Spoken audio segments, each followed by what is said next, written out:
All right, welcome back. We have 231, I think, Real Cop Stories. Oh, I was corrected. 333, triple threes. RealCopStoriesVideos.com, covering vice, narcotics, gangs. I keep saying this, but I want you to see all of them. There's gross, a taser through someone's testicles. One of my female partners, we made a DUI stop, and he called her see you next Tuesday, and he got shot with a taser right there on Wilshire Boulevard in front of everybody on a Saturday night. So look these up. They're all my babies. I love them all. Okay, we're working at South End. We're working a search warrant squad, or a squad that does search warrants. We do one every day.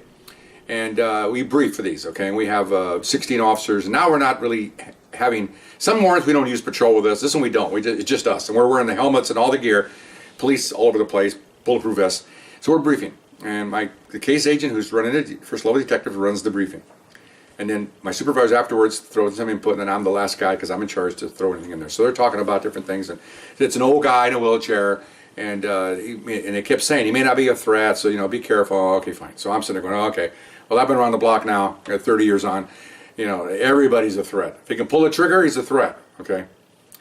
So after it's over, I go, okay. I said, you know what? We're going to need someone assigned to that guy. So we had a new guy from patrol, been there about a month. I said, you're going to be in charge of the guy in the wheelchair. And I'm pointing right at him. And imagine if you're in a room with people and the boss pointing at me. I said, we go in that house. I said, you find that guy. He's in that wheelchair. You take an extra set of cuffs. Give him an extra set of cuffs. And when he's sitting in that wheelchair, you run up and somebody else hold him and you cuff him to that wheelchair. Okay? Because they carry guns everywhere. And I've even had guys had a wooden leg and they had dope in there. So we don't know what he's sitting on. We don't know what he's doing. We're not going to throw him on the ground. We don't do that sort of thing. So if something happens, you're responsible. He goes, okay, I can do it. He's all excited. Imagine, this guy's got 3 years on the department. Everybody else has got millions of years. He's trying to show off. Okay, fine. So here we go. Go in. Doors hit. The guy in the wheelchair obviously can't run, okay?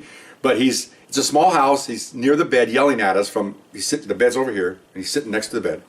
It makes sense because my parents and older people, they pretty much live, their bed next to the bed and in the bathroom. That's their little sphere because they can't get around. He's in a wheelchair, so he can't get around that much. Walking, so he probably has a chair there, gets in it, and then goes whatever. Anyway, so we're coming in there, and I'm watching my guys, and I'm watching that guy assigned to him, and he couldn't wait to get to that guy. I mean, like a beeline, okay? So another guy helps him. They come up to the chair, and then he stands up and he starts lifting his leg up and searching. So I'm looking over going, good. And some of my guys go by and go, come on, leave that poor guy, leave him alone. They're making jokes. And he goes, I'm told to do this, because that's what he's told. Because he looks at me, and I go, just go ahead. So I lift up the other leg, they search him here, they lean him over, and they reach underneath his butt. And then I'm standing in a doorway watching my guys, and I'm watching him because he's a young kid. I want to make sure that he's doing this, and I want him to know that he's needed. That's part of his job. He hasn't done anything yet because he's new. So, not writing warrants or anything, not doing anything that my senior guys do yet. He eventually did all that, but you got to start first step up the stairs, right? Take that first step and second step. So he's searching. Well, sure enough, I'm talking right next to the bed. Okay, he pulls off the pillow, and there's a 9mm sitting underneath the pillow. He goes, gun. And so I go, excellent. So the head detective comes over and he goes, oh yeah. So he photographs it, gets some gloves on for prints, picks it up, puts it in an envelope, takes it away. Good job. And then no sooner do you turn away, I'm looking back, and he's already lifted the mattress, which is again right here. I'm putting it on by my knee. I don't know if you can see it on the film, but it's down. The pillow's up high and it's down by the knee.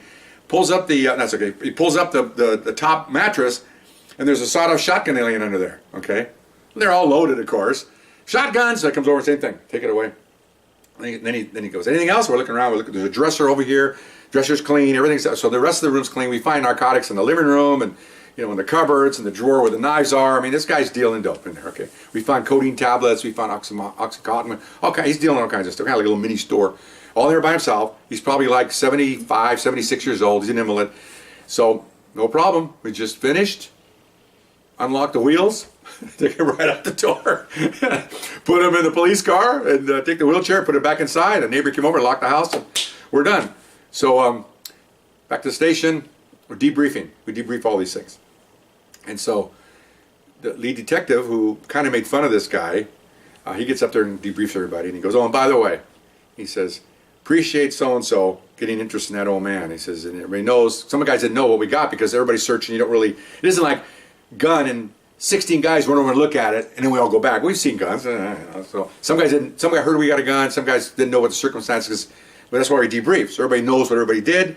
and joke about what some guys will do. Some guys fell. One guy was pushed on a hedge. We told him about that. That's funny. So it's kind of a nice, relaxed procedure to debrief. He goes, I want to commend that guy over there for doing that. I said, I made fun of him. I'm sorry. And he's looking over like, whoa. He says, all these guys could kill us.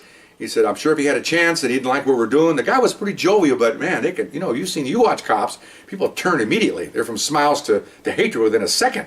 He could just decide he's not going to go to jail anymore, which instead he had a record for going to jail for selling dope. So he's going to go back for a while.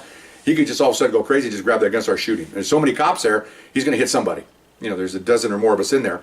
You can't miss. There's wall-to-wall police. So he had a big smile on his face, and I said, good job. I said, you're going to write the next warrant. And he said, oh my gosh, So he's with one of my guys, so he's not alone.